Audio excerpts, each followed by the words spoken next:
Bom dia, vamos orar. Senhor Deus, Pai querido, Pai amado, à medida em que nós nos lembramos, Deus, da história do seu povo, de quando o Senhor chama a Abraão, quando o Senhor lhe promete, Deus, que por meio dele o Senhor haveria de fazer uma grande nação e abençoar todos os povos da terra. O Senhor nos contemplava, Pai. E quando o Senhor, Pai, pede o seu filho em sacrifício, Abraão, crendo que o Senhor é poderoso até mesmo para ressuscitá-lo, se dispõe a entregá-lo, Pai. E a fé de Abraão é a fé que temos hoje também, de que o Senhor é o Deus Todo-Poderoso e de que o sacrifício pelo nosso pecado não será pago por nós.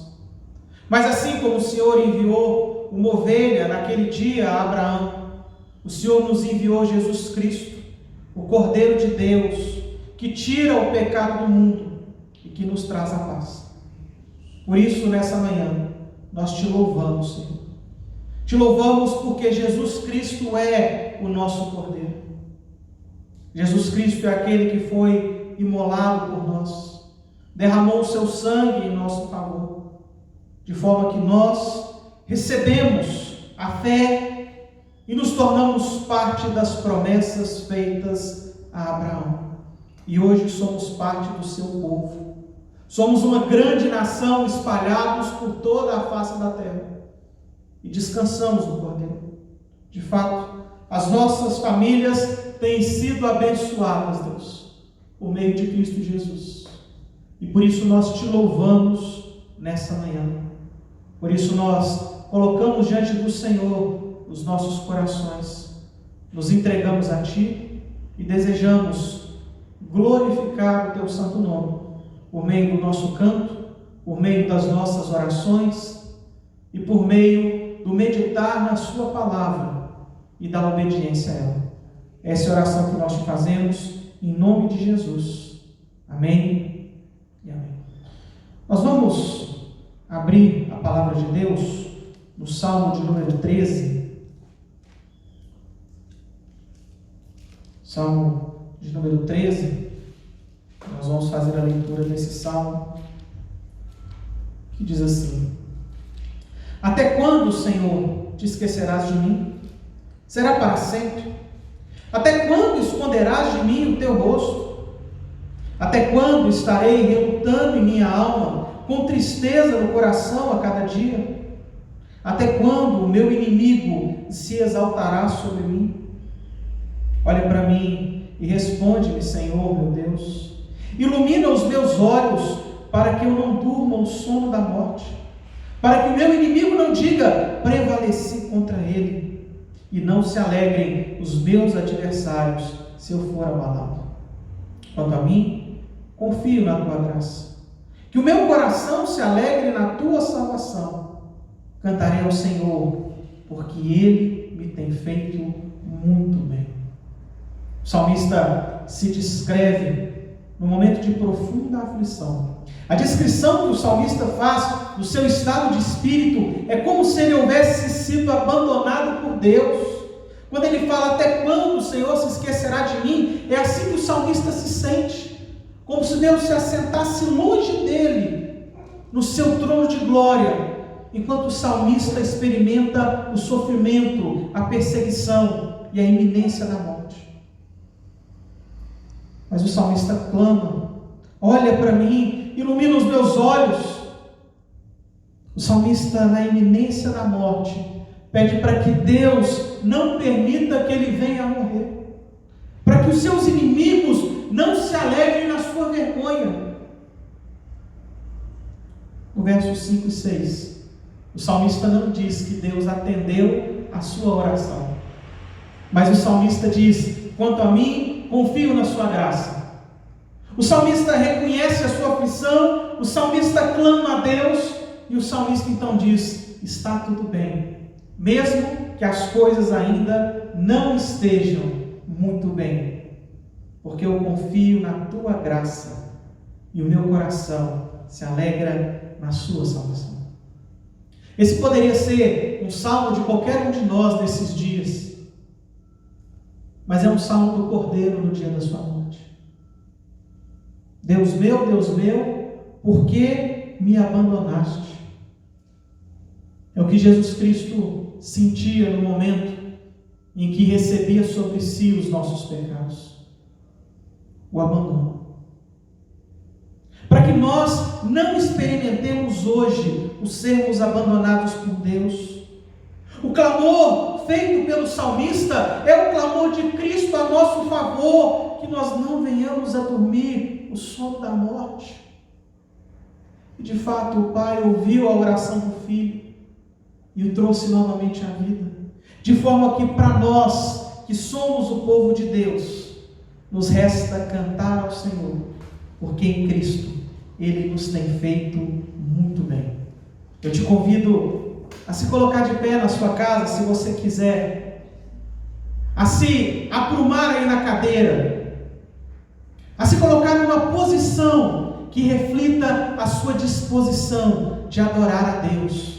Nós não estamos prostrados, nós não estamos encolhidos, nós estamos de pé, porque quanto a nós confiamos na graça de Deus. Quanto a nós, o nosso coração se alegra na salvação, e nós, que somos o povo do Cordeiro, cantamos ao Senhor, porque Deus nos tem feito muito bem.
diante dele nos prostramos.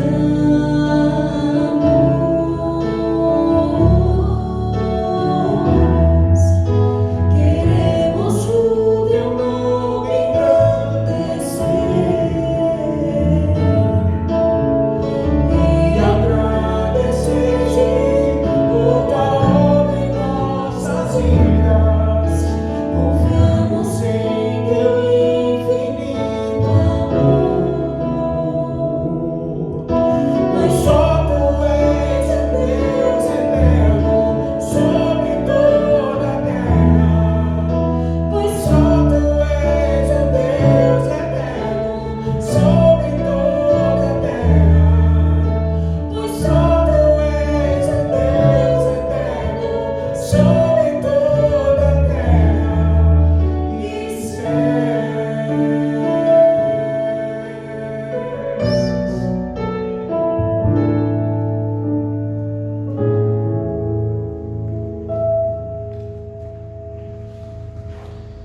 Na carta de Paulo aos Romanos, no capítulo 6, diante da salvação que nos foi dada por meio de Cristo Jesus, diante da certeza do Evangelho, da vida que temos em Cristo, no capítulo 6, nos versículos de 12 a 23, Deus nos exorta assim: portanto, não permitam que o pecado reine em seu corpo mortal, fazendo com que vocês obedeçam às suas paixões.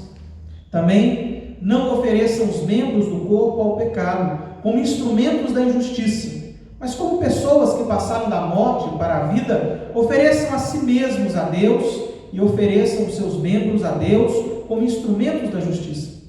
Porque o pecado não terá domínio sobre vocês, pois vocês não estão debaixo da lei, e sim da graça. E então, havemos de pecar porque não estamos debaixo da lei e sim da graça? De modo nenhum. Será que vocês não sabem que, ao oferecerem como servos para a obediência, vocês são servos daqueles a quem obedecem, seja do pecado que leva à morte, ou da obediência que conduz à justiça? Mas, graças a Deus, que tendo sido escravos do pecado, vocês vieram a obedecer de coração a forma de doutrina a que foram entregues. E uma vez libertados do pecado, foram feitos servos da justiça. Falo em termos humanos, por causa das limitações de vocês. Assim, como ofereceram os seus membros para que fossem escravos da impureza e da maldade que leva à maldade, assim, ofereçam agora os seus membros para que sejam servos da justiça, para a santificação.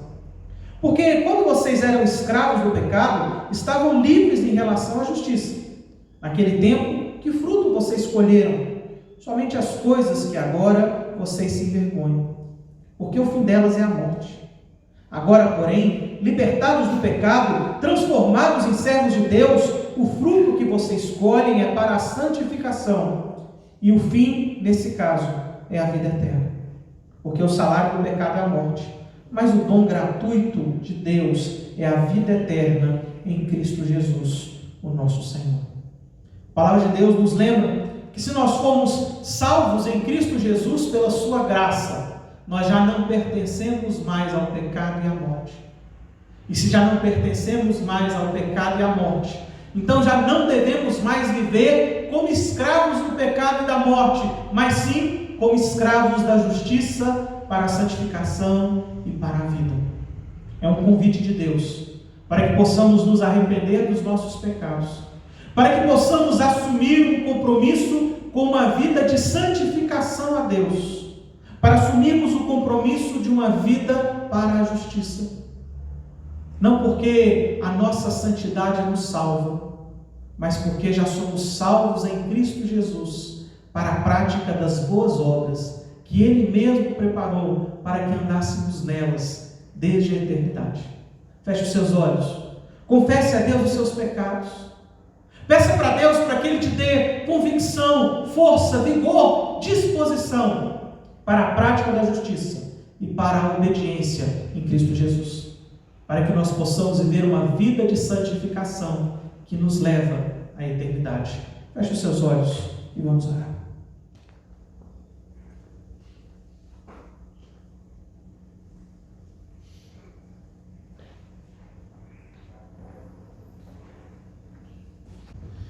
Senhor, nosso Deus, nosso Pai amado, nós te agradecemos, Senhor, pela oportunidade de poder cantar, louvar e adorar seu santo nome, Senhor.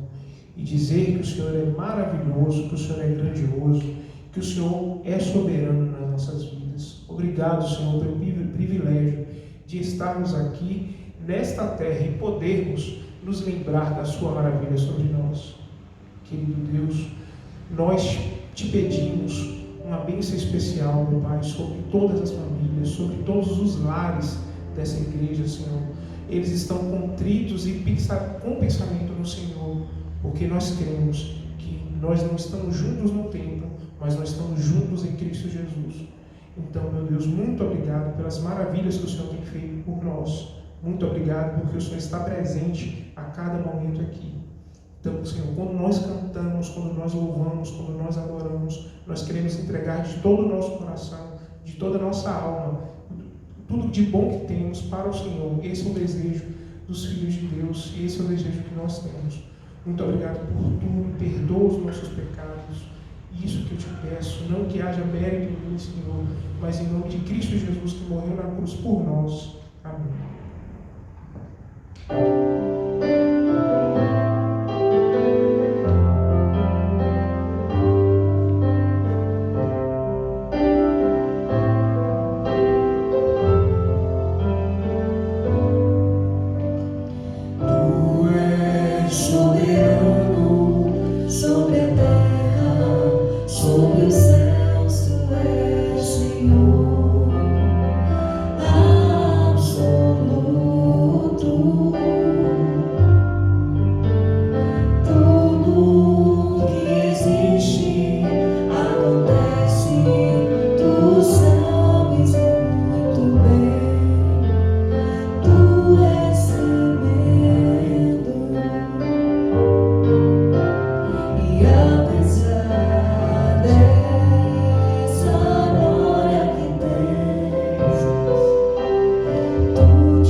nós possamos a cada dia mais nos entregarmos a Ti, ó Pai, que nós possamos a cada dia mais nos achegarmos ao Senhor, ó Pai, que nós possamos a cada dia mais ter intimidade com o Senhor, ó Pai, e te pedimos, ó Deus, que o Senhor a cada dia mais se faça presente em nossas vidas, ó Pai. Nós te louvamos porque o Senhor é grande, nós te louvamos, ó Pai, porque o Senhor é soberano sobre as nossas vidas, ó Pai.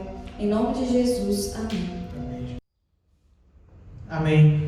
Nós vamos continuar meditando no Evangelho de João.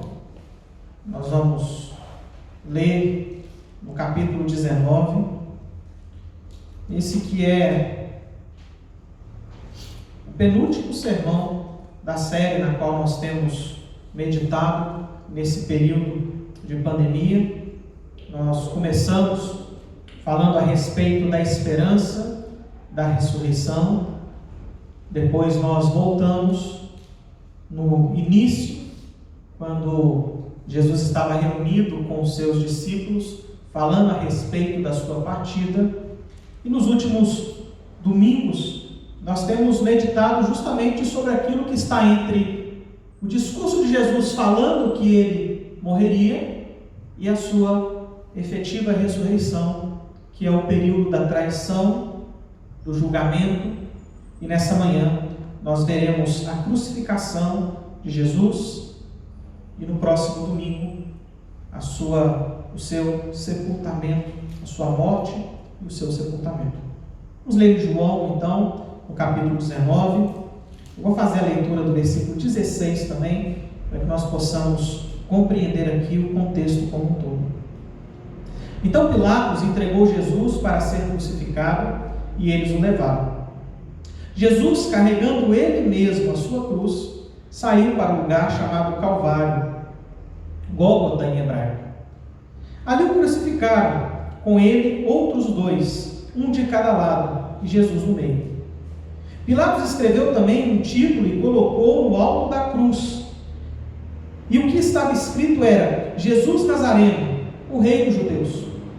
Muitos judeus leram esse título porque o lugar em que Jesus havia sido crucificado ficava perto da cidade e estava escrito em hebraico, latim e grego.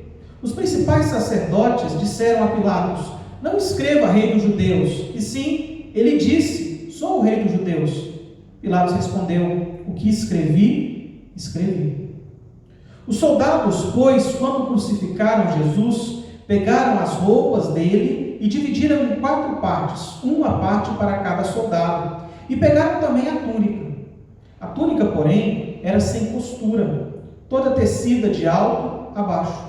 Por isso os soldados disseram uns aos outros: não a rasguemos, mas vamos tirar sorte para ver quem ficará com ela. Isso aconteceu para que se cumprisse a escritura que diz: repartiram entre si as minhas roupas e sobre a minha túnica lançaram sortes. E foi isso que os soldados fizeram. E junto à cruz estava a mãe de Jesus e a irmã dela, Maria, mulher de Clopas, e Maria Madalena. Vendo Jesus, a sua mãe, e junto dela o discípulo amado, disse: mulher, eis aí o seu filho. Depois disse ao discípulo: eis aí a sua mãe. Dessa hora em diante, o discípulo a tomou para casa. Senhor Deus, Pai querido, Pai amado, nós fizemos a leitura da sua palavra, Pai.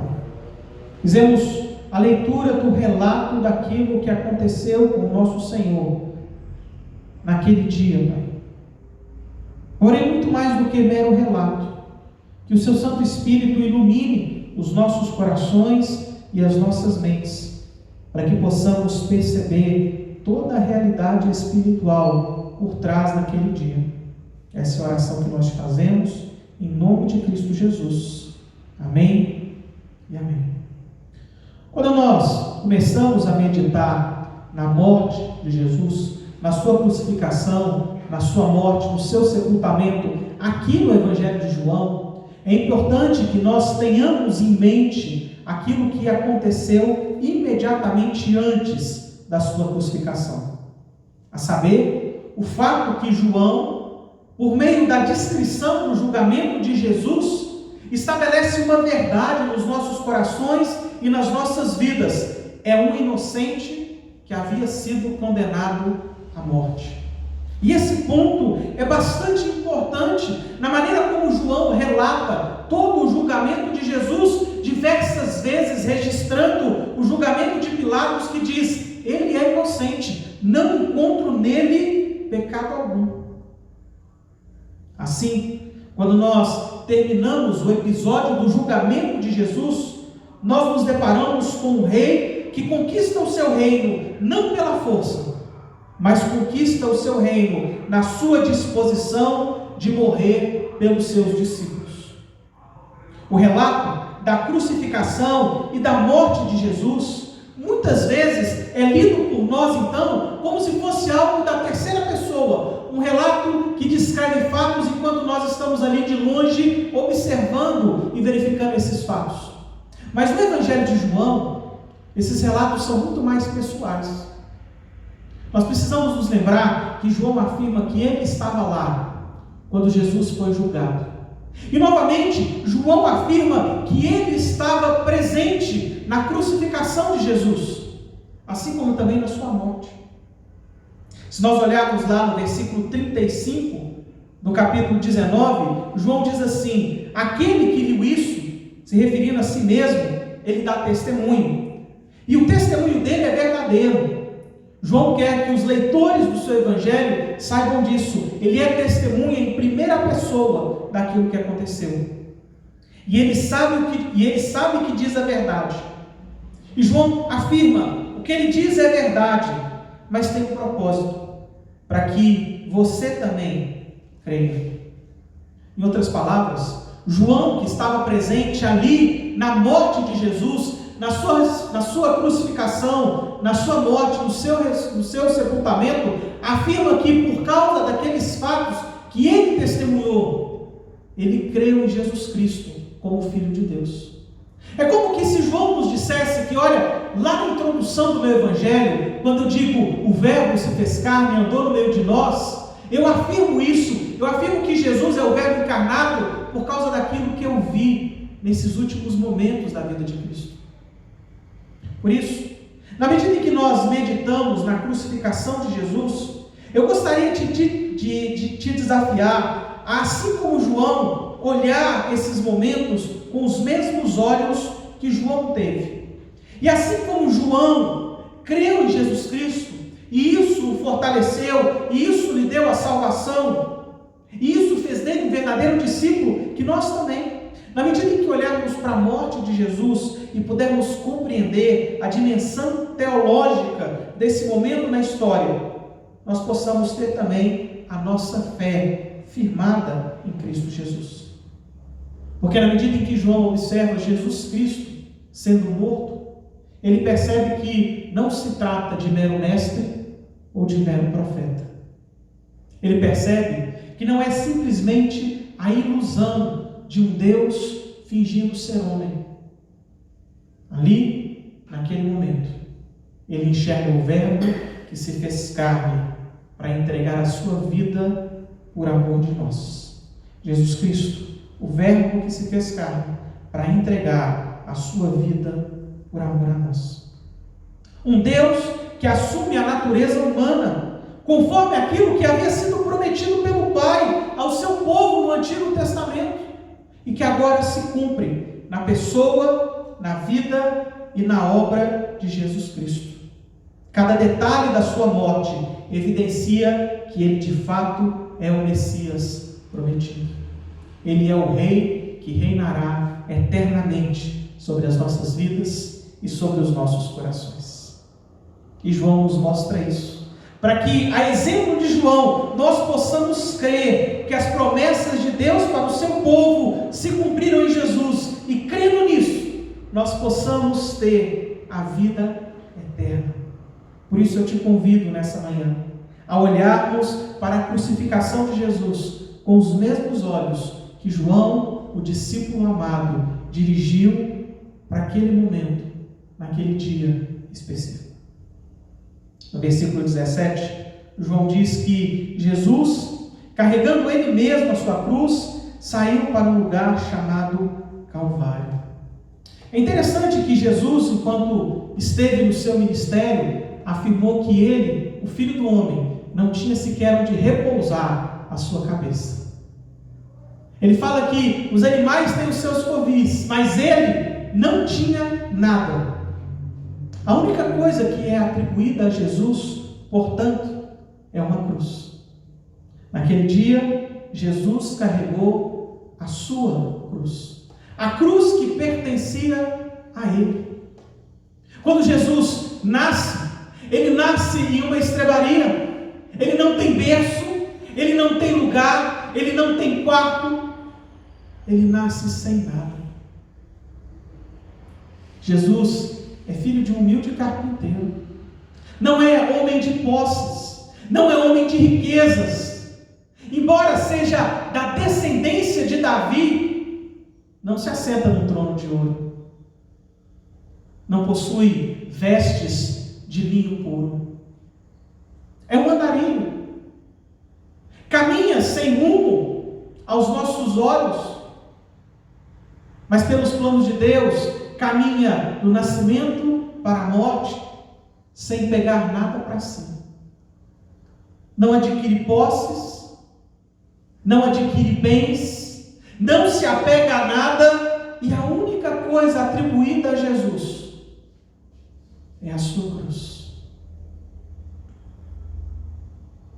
E a cruz é algo extremamente emblemático.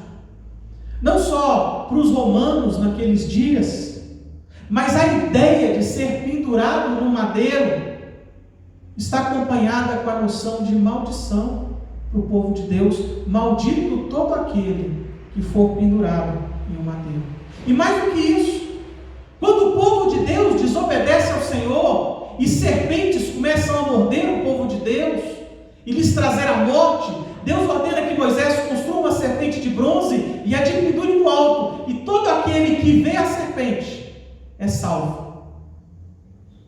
Deus manda de pendurar no alto aquilo que é o castigo, a serpente, aquilo que é a morte, a serpente, para que o povo veja ali o castigo, o juízo e seja salvo. Quando Jesus toma a sua cruz, ele toma o seu destino. Ele é o Verbo que se fez carne para se tornar maldição em nosso lugar. Porque, como lemos, o salário do pecado é a morte. E aquilo que nós merecemos receber de Deus por causa do nosso pecado é a morte. Mas o dom gratuito de Deus em Cristo Jesus é a vida eterna. E é dom gratuito porque Jesus, ao tomar a sua cruz, se faz maldição em nosso lugar. Ele é levantado e ali ensanguentado, ferido, machucado, sufocando. Ele é a nossa maldição. Ele é o nosso pecado. Ele é a nossa morte, morrendo em nosso lugar. Para que todo aquele que olhe, e assim como João, creia, receba o dom gratuito da vida eterna. Jesus, ele é aquele que morre em nosso lugar. Cada detalhe da morte de Cristo evidencia que ele é o nosso Messias. Ele toma a sua cruz. Mas João faz questão de registrar também que ele foi levado para fora, para um lugar chamado Calvário, ou Gólgota, ou Monte da Caveira. Um local que está fora de Jerusalém. E novamente, a palavra de Deus no Antigo Testamento, no momento em que manda com que os pecadores sejam punidos, afirma que eles deveriam ser levados para fora do arraial. Porque o pecado é levado para fora do povo de Deus. E ali ele é punido. Ao mesmo tempo em que Jesus toma o nosso pecado, ele nos fala também de redenção, de purificação. O pecado foi tirado, foi levado para longe e foi punido em Cristo Jesus.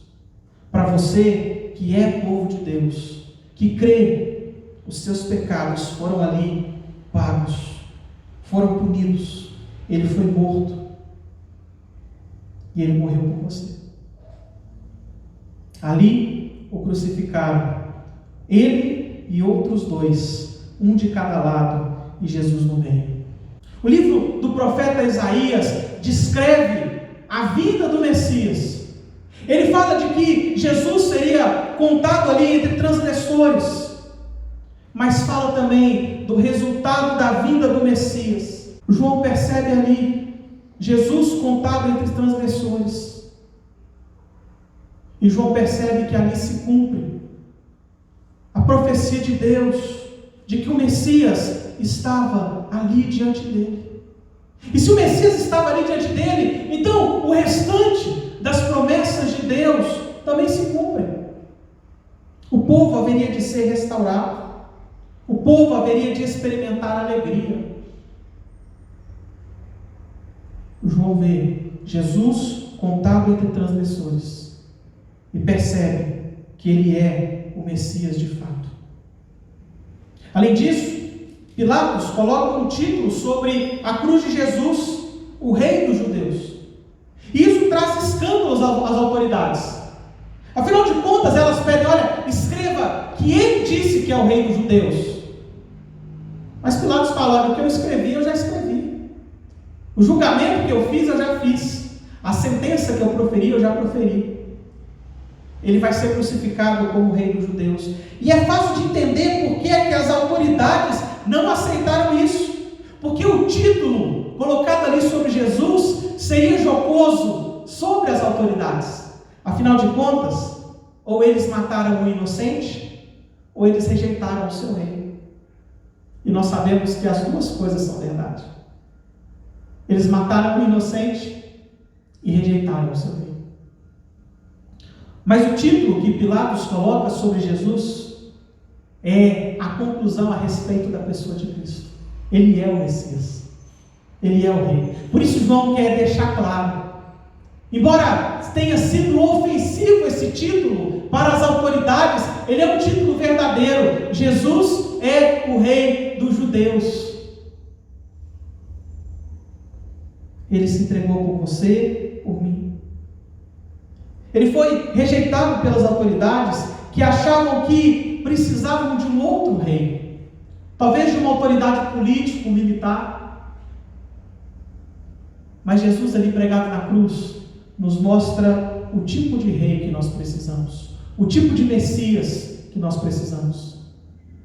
Nós não precisamos de um general militar, nós não precisamos de uma autoridade política, nós precisamos de alguém que esteja disposto a tomar a sua cruz, morrer pelos nossos pecados, para se tornar o nosso rei. E Jesus Cristo, o Nazareno, é essa pessoa. Ele é o Messias, o Verbo que se fez carne. Ele é o nosso Senhor. João registra então que os soldados que crucificaram Jesus pegaram as suas roupas e repartiram entre eles as roupas de Jesus. E novamente João relata isso porque o salmista fala desse momento. O salmista registra o seu sofrimento, e ao registrar o seu sofrimento, está registrando também o sofrimento do Messias. Cães me cercam, diz no Salmo 22, um bando de malfeitores me rodeia, transpassaram-me as mãos e os pés. Posso contar os meus ossos. Os meus inimigos estão olhando para mim e me encarando. Repartem entre si as minhas roupas, sobre a minha túnica lançam sortes. Ao observar aqueles soldados repartindo as roupas de Jesus, lançando sortes sobre a sua capa, ao olhar para Jesus com as mãos e os pés transpassados por pregos, João entendeu. O salmista, que falava como rei, não se referia a si mesmo, mas profetizava a respeito de Cristo. Ele é o Messias, ele é de fato o Rei. E se as autoridades duvidaram, se as autoridades questionaram, se as autoridades falaram, não escreva que ele é o Rei dos Judeus, João, ao enxergar as vestes sendo repartidas, ele diz, ele é o Rei dos Judeus. A respeito dele falava as Escrituras, e as Escrituras se cumprem em Jesus Cristo, e foi isso que os soldados fizeram. Aquele momento, na crucificação de Jesus, João enxerga a verdade. Ele não estava diante de mero homem. Era de fato o Verbo que se fez carne para cumprir as promessas de Deus do Antigo Testamento. Para que o povo de Deus encontrasse redenção e encontrasse salvação. Mas se Jesus não fosse verdadeiramente homem, de que adiantaria a sua morte em nosso lugar? Afinal de contas, somos nós, humanos, que pecamos contra Deus. Se Cristo fosse meramente uma ilusão, de nada serviria morrer no nosso lugar. João registra então que Jesus ali crucificado se lembra da sua mãe. Jesus é homem, nascido de mulher. Ele adotou para si a natureza humana a tal ponto de amar a sua mãe da mesma forma que nós amamos as nossas mães. Ele se apegou a ela. Por isso ali, no momento da sua morte, ele diz para João: olha, você agora cuida da minha mãe e a minha mãe agora fica com você. Porque Jesus sabia que ele não poderia passar a morte, ele haveria de morrer. E que quando ele ressurgisse, quando ele ressuscitasse, já não seria mais aquele cordeiro imolado, mas ressuscitaria no corpo de glória para subir, para estar junto do Pai. Quando Jesus morre, ele sabe exatamente quem é, por que está morrendo e qual é o seu destino. A ponto de pedir para que João cuide da sua mãe, demonstrando ali a sua humanidade, mas deixando claro também que na sua ressurreição já não será mais meramente o Cristo nascido de mulher, mas o Cristo vitorioso que se assenta no trono de glória. João assim explica por que é que ele toma conta de Maria, mas nos mostra também da humanidade e do amor de Jesus. Ele é o Verbo que estava com Deus e que era Deus. Ele escolheu se fazer carne, sabendo exatamente do seu destino. Cada etapa da sua crucificação sob o controle de Deus o Pai. De forma que em cada detalhe percebido por João, ele enxerga o cumprimento de cada profecia. Jesus é o Messias. Para que nós possamos saber exatamente o que se passava na cabeça de Cristo naquele momento, João registra as suas palavras com relação à sua mãe. Jesus não estava arrependido, não estava amargurado, contrariado. No momento em que a dor tomava o seu corpo, ele olha para alguém que ele ama e ele ainda se preocupa com ela. Foi assim que Jesus Cristo morreu, tomando sobre si as nossas dores, o nosso pecado. E no momento em que ele sofria as agoniantes dores da cruz, sofrendo como inocente por um pecado que não era dele, ele olha para você e, tendo te amado até o fim, ele se permite morrer em substituição pelos seus pecados. Quando Jesus Cristo morreu, ele enxergava a sua obra consumada. Ele te enxergava restaurado, nascido de novo, filho de Deus e Pai. É por isso que João registra essas palavras, para que todo aquele que olhar para Cristo Jesus com esse olhar e se arrepender dos seus pecados e confiar em Jesus Cristo como sendo verdadeiramente o Filho de Deus, segundo as promessas de Deus para o seu povo no Antigo Testamento, haveriam de receber de graça a vida eterna.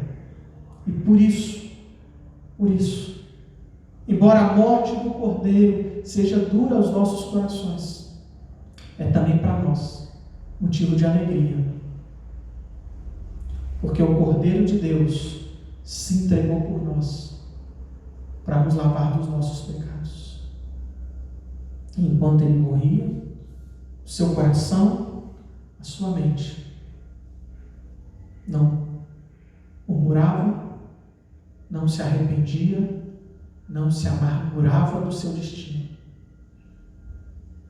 mas continuou nos amando até o fim.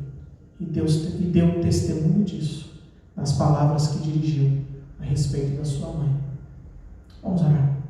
Senhor Deus, Pai querido e Pai amado, nós te louvamos pelo sacrifício de Cristo Jesus. Te louvamos porque o nosso Rei, o nosso Cordeiro, comprou com a própria vida a nossa vida e pagou com o próprio sangue o nosso pecado. Somos gratos a Jesus Cristo, nosso Senhor, que tomou para si a cruz que era nossa, que se fez maldição em nosso lugar, que levou para fora os nossos pecados, para que pudéssemos receber a vida eterna. Te louvamos, Jesus, porque na sua obra na cruz, o Senhor se torna verdadeiramente o nosso Rei, o Rei do povo de Deus, não por força, não um rei político, não um rei militar, mas um rei de graça, um rei cujo reino não é desse mundo, um rei para a vida eterna. Te louvamos por isso, Senhor Jesus. Te louvamos, porque embora alguns duvidem do Senhor, e alguns olhem para o Senhor com desprezo, nós reconhecemos o Senhor crucificado como o nosso Rei, e percebemos em cada detalhe da sua vida e da sua morte, que tudo foi planejado, que nada foi acidental, e que quando o Senhor se fez carne conhecendo exatamente o seu destino, e ainda assim o tomou por nós, por amor de nós. Te louvamos por isso. Te louvamos por tão grande amor, que no momento de dor extrema, de angústia severa, olhou para alguém que ama e se importou com o cuidado dela.